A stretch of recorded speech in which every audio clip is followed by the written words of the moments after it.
Jangan lupa like, comment, and subscribe channel YouTube TVRI Bengkulu dan nyalakan lonceng notifikasinya. Terima kasih banyak pemirsa Opini. Nah, tanpa terasa nih hampir 1 jam kita ngobrol-ngobrol. Memang kalau ngobrol dengan orang yang hobi public speaking, waduh, durasi 1 jam itu sangat singkat sekali. Kurang. Nanti di next episode. Nanti kita hadirkan lagi untuk teman-teman dari IPSA yang lain, mungkin dengan background yang berbeda. Karena kan di IPSA sendiri isinya banyak ya. Iya, banyak sekali isinya.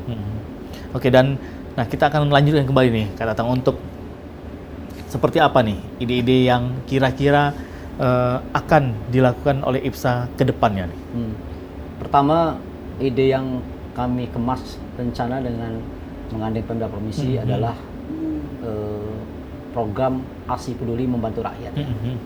Makanya itu sudah kita awali ketika pemerintah Provinsi Bengkulu dilantiknya Pak Helmi Hasan dengan Wali Kota Dedy Bayudi, terutama untuk Kota Bengkulu ya.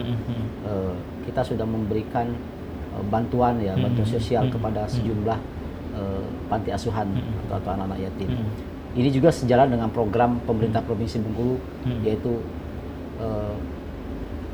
menjadikan orang tua asuh, menjadikan orang tua asuh bagi anak-anak, terutama bagi anak-anak yatim piatu. Nah, ini juga IPSA juga insya Allah akan hadir dalam mensinergikan dengan program pemerintah Provinsi Bengkulu. Makanya ke depan atau kami juga akan melaksanakan rapat dengan koordinasi dengan pengurus DPD IPSA.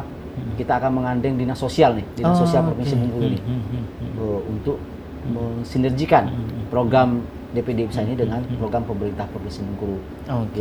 Dalam memberikan aksi-aksi peduli kepada masyarakat, terutama bagi anak-anak yang tidak mampu, kurang mampu. Nah, kalau untuk yang tadi kan sudah kita obrolkan untuk anak-anak muda nih yang ingin bergabung bersama IPSA, kan juga bisa langsung follow ke sosial medianya. Karena kan di sana akan ada biasanya uji kompetensi terlebih dahulu. Karena kan memang untuk mendapatkan satu gelar itu tidak mudah nih. Memang harus ada uji kompetensinya, terus juga ada bahkan wawancaranya sekalipun. Nah, kalau dalam waktu dekat ini Kak Tatang, sudah ada wacanakah untuk kita buka rekrutan baru? Ya, memang itu sejak kepengurusan kemarin ya, IPSA welcome dengan kalangan pemuda bagi rekan-rekan komunikator ya, terutama komunikator yang hobi dengan dalam tanda kutip yang hobi bahasa Bengkulu itu hobi ngecek. Silakan bergabung dengan DPD IPSA.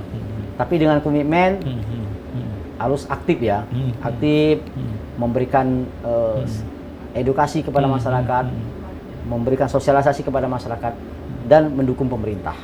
Pemerintah itu dalam tanda kutip tidak hanya Pemda Provinsi Bengkulu, semua lingkungan kementerian lembaga, baik Kementerian Keuangan, Kementerian Agama, Kementerian Hukum dan HAM itu adalah bagian mitra kerja kita. Dan itu program ini harus kita dukung. Terutama di Kementerian Agama ya, Kementerian Agama Provinsi Bengkulu. Itu juga ada di bawah lingkungan Kementerian Agama itu ada Universitas Winpas, Fatmawati, kemudian ada Madrasah Aliyah Negeri untuk tingkat SMA.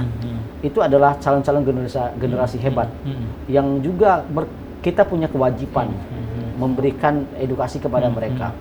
Selama ini kan kita sudah ranah kita hanya di SMA tingkat pemerintah seperti SMA tingkat SMA.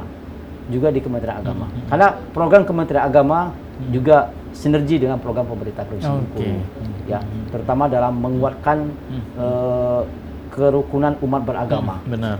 Dan itu juga perlu komunikasi yang bagus gitu ya antar umat beragama biar. Ini ada tugas IPSA, tugas IPSA yang hobi ngecek tadi, yang hobi di depan mikrofon, memberikan pemahaman kepada masyarakat.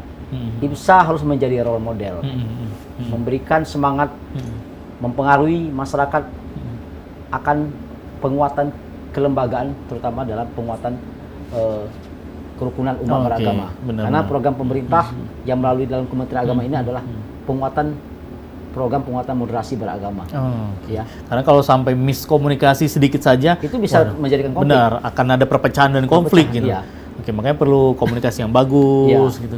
Bagaimana cara kita bertetangga, terus juga bagaimana pemuka adat, pemuka agama yang ada di satu wilayah gitu, sehingga nanti terjalin komunikasi yang bagus pada saat Natal sama-sama kita toleransi, pada saat juga Lebaran toleransi, Waisak dan lain-lain gitu semuanya. Wah, luar biasa sekali.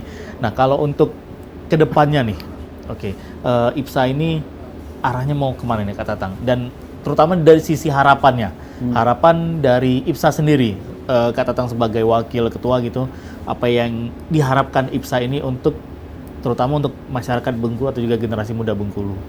Harapannya pertama yaitu jangan frustasi, mari kita kejar prestasi. Nah itu. Ya. Karena bahaya kalau sudah frustasi, ya, udah down. Yang kedua, saya mengutip pernyataan Wali Kota Bengkulu Dedi Wahyudi. Beberapa hari yang lalu saya silaturahmi dengan beliau, dia menyampaikan mengajak masyarakat, mari kita bersatu padu. Bersatu padu untuk mendukung program pemerintah Provinsi Bengkulu, program pemerintah Kota Bengkulu dalam membantu rakyat. Kita berinovasi, beraksi peduli, tidak hanya harus digerakkan, tapi bagaimana kita juga berinisiatif untuk menggerakkan kita sendiri, badan kita, membantu rakyat. Yang ketiga, mari kita jaga kebersihan lingkungan. Nah, itu karena penting. Pemerintah Kota Bengkulu ini punya terobosan yang bagus, menjadikan Kota Bengkulu ini kota yang bersih lingkungan. Nah, ini IPSA juga punya peran, punya tanggung jawab untuk mendukung melalui edukasi dan sosialisasi. Karena kebetulan saya sampaikan tadi, orang-orang misalkan orang-orang yang berbicara yang hampir setiap hari memegang mikrofon. Ya, kita berikan semangat, memberikan edukasi pada masyarakat. Mari kita dukung program pemerintah Provinsi Bengkulu. Mari kita dukung program pemerintah Kota Bengkulu. Apalagi terobosan pemerintah kota dan program pemerintah Provinsi Bengkulu ini sangat bagus, berinisiasi yang oleh Wali Kota Bengkulu yang memang berlatar belakang memang orang media. Dan ini ya sekali lagi IPSA punya peran tanggung jawab untuk mendukung langkah-langkah program ini. Ya. Oke, berarti memang luar biasa untuk antara sinergi dari satu organisasi masuk ke ranah pemerintahan sehingga mengajak semua masyarakat ini untuk bersinergi sama-sama gitu ya. Oke, luar biasa sekali obrolan kita di hari ini. Kak Tatang, terima kasih banyak sudah hadir di Studio Opini. Salam semua untuk teman-teman di IPSA. Terima kasih. Sukses terus untuk IPSA. Semoga semakin banyak lagi teman-teman yang memang hobi di dunia public speaking atau juga yang ingin menjadi seorang yang bisa berbicara di depan umum, tidak gemetaran lagi. Nah, bisa juga bergabung ke IPSA, bisa juga follow Instagramnya sekarang IPSA Bengkulu. Dan nanti boleh tanya-tanya langsung secara DM juga langsung di sana. Boleh, ya. Oke, saya terus Kak Tatang. Salam untuk semua teman-teman IPSA yang lainnya. Pemirsa Opini, tanpa terasa ini kita harus berpisah dulu di episode kali ini. Yang jelasnya untuk Anda, jangan lupa nonton terus TVRI Bengkulu yang pastinya opini, obrolan pas di sini. Saya Iqbal Fatwa pamit, undur diri dulu. Wassalamualaikum warahmatullahi wabarakatuh. Sampai jumpa.